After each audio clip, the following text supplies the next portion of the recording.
Hello! Hi guys! Welcome back sa ating vlog. Kamusta na kayong lahat? Mag-vlog tayo guys kahit maiksi lang. So, today is April 21, 5:30 na ng hapon. Kakatapos lang namin kumain at may dumating tayong package galing sa Amazon. Here we go! I-haul natin. Pakita ko sa inyo kung ano itong ating package. Tada! Medtronic Sealer. Ayan o guys. Oh, Medtronic Sealer. Para sa ating cookie business. Yeah, meron tayong let me see how big it is. I know. I noticed. Oh, how to open this one? I don't know.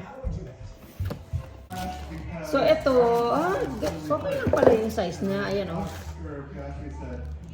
Ano ito? Sealer.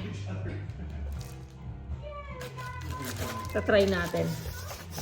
Itatry natin kasi yung pag naglagay ako ng cookie sa plastic, isisil ko siya. Kaya, ayan, nagpabili ako ng sealer. What is this inside? Magkano mabili ko dito? Parang nasa yata nasa almost $50. Almost $50. Ayan siya guys.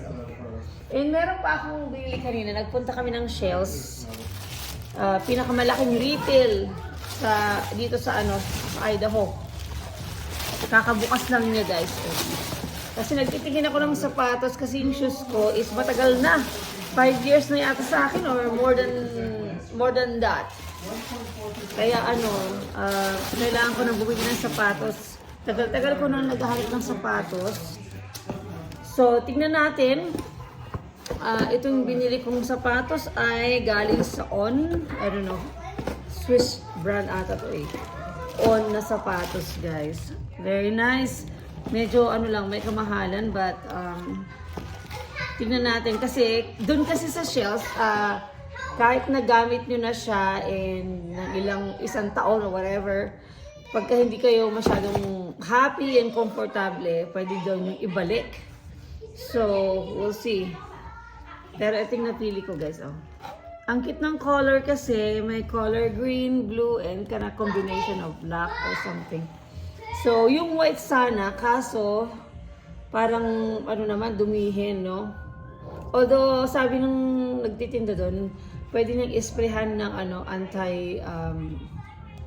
para hindi masyado madumihan, yung color. But sabi ko, ito na lang. Ito siya, Yan. Bagong, sapatos natin, guys. We'll see. Itatry ko to muna.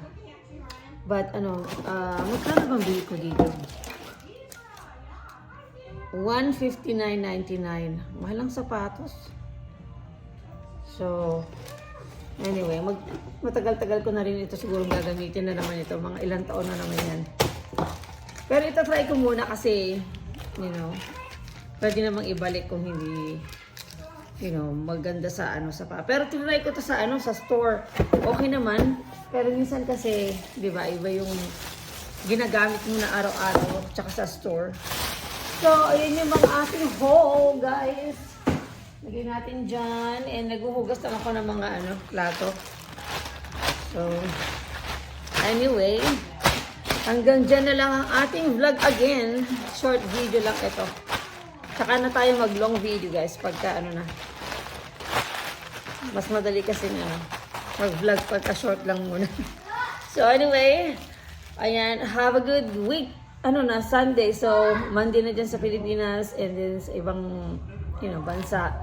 So dito sa amin sa US, hapon ng Sunday. So anyway, magkita-kita ulit tayo and have a good night guys. Bye!